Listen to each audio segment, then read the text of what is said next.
सभी बच्चे ध्यान दें। आज हम प्रक्षेप गति संबंधी प्रश्न करेंगे। सभी बच्चे इनको ध्यान से समझें। ब्लैक बोर्ड पर एक क्वेश्चन है, न्यूमेरिकल है। एक stone is throne from the top of the tower with an initial velocity 10 meter per second at an angle of 30 degree above the horizontal. If it hits the ground at a distance 10√3 meter from the base of the tower, calculate the height of the tower.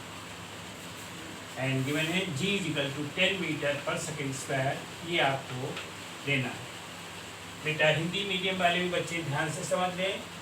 आप इसको मतलब जो है video को पढ़ करके हिंदी आसानी के साथ समझ सकते हैं। मैं बहुत ही धीमी गति से इसको समझाऊंगा। यहाँ ध्यान दीजिएगा।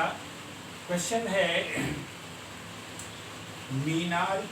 किसी मीनार की चोटी से एक पत्थर 10 मीटर प्रति सेकंड के वेग से क्षितिज से 30 अंश के कोण पर ऊपर की ओर फेंका जाता है। यदि वह पृथ्वी पर मीनार के आधार से 10√3 मीटर की दूरी पर टकराता है तो मीनार की ऊंचाई ज्ञात कीजिए। फिर से एक बार समझ लें। किसी मीनार की चोटी से एक पत्थर 10 मीटर प्रति सेकंड के वेग से क्षितिज से 30 अंश के कोण पर ऊपर की ओर फेंका जाता है और वह मीनार के आधार से 10√3 मीटर की दूरी पर पृथ्वी से टकराता है तो मीनार की ऊंचाई ज्ञात करो। ये क्वेश्चन है। तो यहाँ पर देखिए हम सॉल्यूशन करने चल रहे हैं। सबसे पहले लिखेंगे initial velocity of the stone. Initial velocity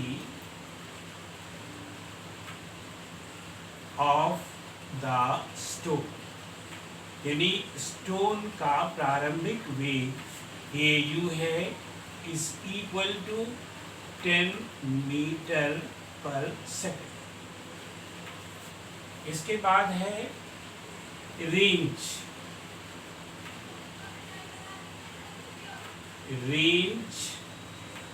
of the projectile।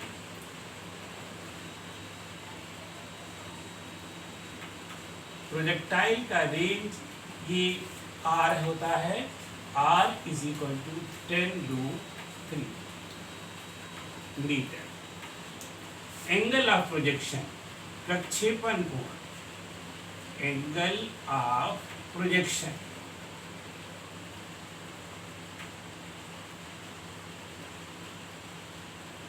Theta is equal to 30 degree. अब बेटा एक थोड़ा सा चित्र समझ लो तो आसानी के साथ समझ में आ जाएगा। ये एक मीनार है।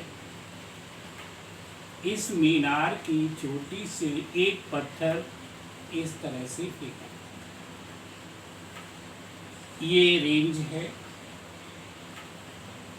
जो क्वेश्चन में गिवन है। ये है 10√3।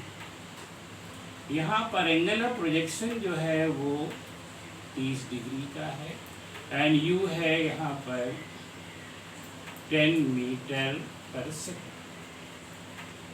अब अगर इसके दो कंपोनेंट करें तो एक इसका ये वर्टिकल कंपोनेंट हो जाएगा, ये हो जाएगा uy, और एक इसका हॉरिजॉन्टल कंपोनेंट होगा, ये होगा ux, और ये दोनों हमें निकालने पड़ेंगे। इन क्वेश्चंस के करने में विशेष सावधानी बेटा ध्यान रखेंगे। जो दूरियां g की डायरेक्शन में नापी जाएंगी वो सभी पॉजिटिव लेंगे, या वेलोसिटीज होंगी वो भी पॉजिटिव लेंगे। जो g के अपोजिट डायरेक्शन में नापी जाएंगी वो नेगेटिव लेंगी। तो यहाँ पर बेटा ध्यान दीजिएगा। हॉरिजॉन्टल कंपोनेंट सबसे पहले क्या निकालेंगे, horizontal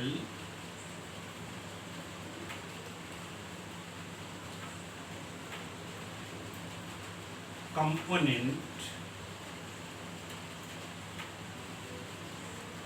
of the velocity ux is equal to u cos 30 और u की वैल्यू है 10 और cos 30 की वैल्यू होती है √3/2, कैंसिल होकर ये आ जाएगा 5√3 मीटर पर सेकेंड।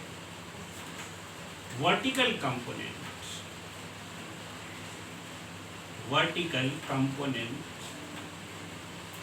यानी कि वेलोसिटीज के कंपोनेंट है ये, इसको लिखेंगे u y is equal to, यहाँ माइनस साइन लगाएंगे, क्यों?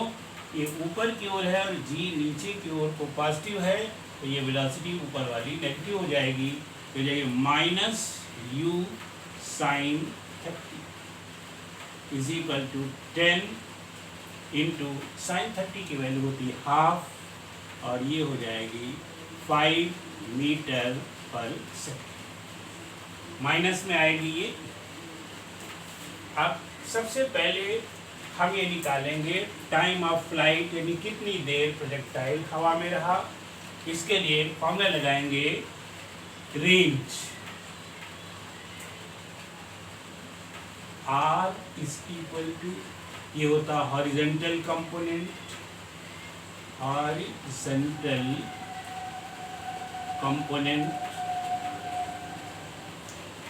Of velocity into time of flight,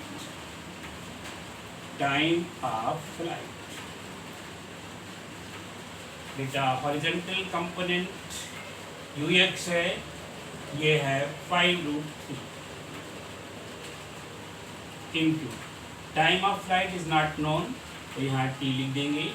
range known है 10√3, इधर देखिए √3 से √3 कैंसिल हो जाएगा, therefore t is equal to आ जाएगा 10/5 या 2 सेकंड। सभी बच्चे समझ गए होंगे। तो इसका उड्डयन काल है वो कितना आ गया, 2 सेकंड आ गया। अब ध्यान दीजिए, जब उड्डयन काल मालूम हो जाए इसके बाद फिर वर्टिकल वेलोसिटी का फॉर्मूला लगाएंगे। तो यहाँ पर अब हम निकालने चल रहे हैं हाइट ऑफ द टावर। मान लीजिए हाइट ऑफ द टावर जो है वो h, तो फॉर्मूला लगाएंगे यहाँ पर if h be the height of the tower,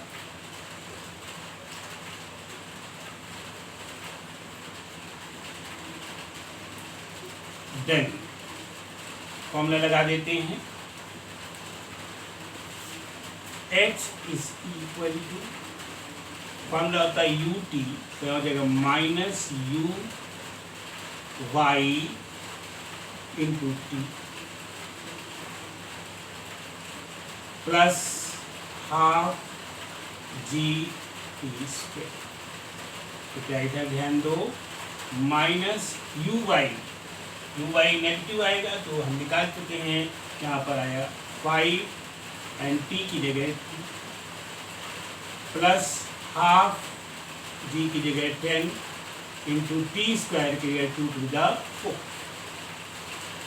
और ये आ जाएगा minus 5 to the 10 plus 2 to the 4 और ये 10 to the 12। यहाँ पर 20 में से 10 निकल जाएंगे, ये जगह 10 मीटर। देयरफॉर बेटा इधर ध्यान दो, therefore height of the tower, height of the tower is equal to 10 metre. सभी बच्चे समझ गए होंगे, बिल्कुल इजी है। इसमें सिर्फ साइन का विशेष ध्यान रखते हैं, अगर साइन गलत लगा देंगे तो फिर इसका आंसर नहीं आएगा। ध्यान दें, हमने यहाँ पर क्या लिया है, जो जी की डायरेक्शन है उसको पॉजिटिव लेंगे और जी की डायरेक्शन के अपोजिट जो भी डिस्प्लेसमेंट या वेलोसिटी होंगी वो नेगेटिव ले लेंगे। अलोंग द जी पॉजिटिव ले लेंगे तो क्वेश्चन में कभी कोई मिस्टेक नहीं होगी। आप सभी बच्चे समझ गए होंगे, समझ कर इसी तरह के क्वेश्चंस करेंगे।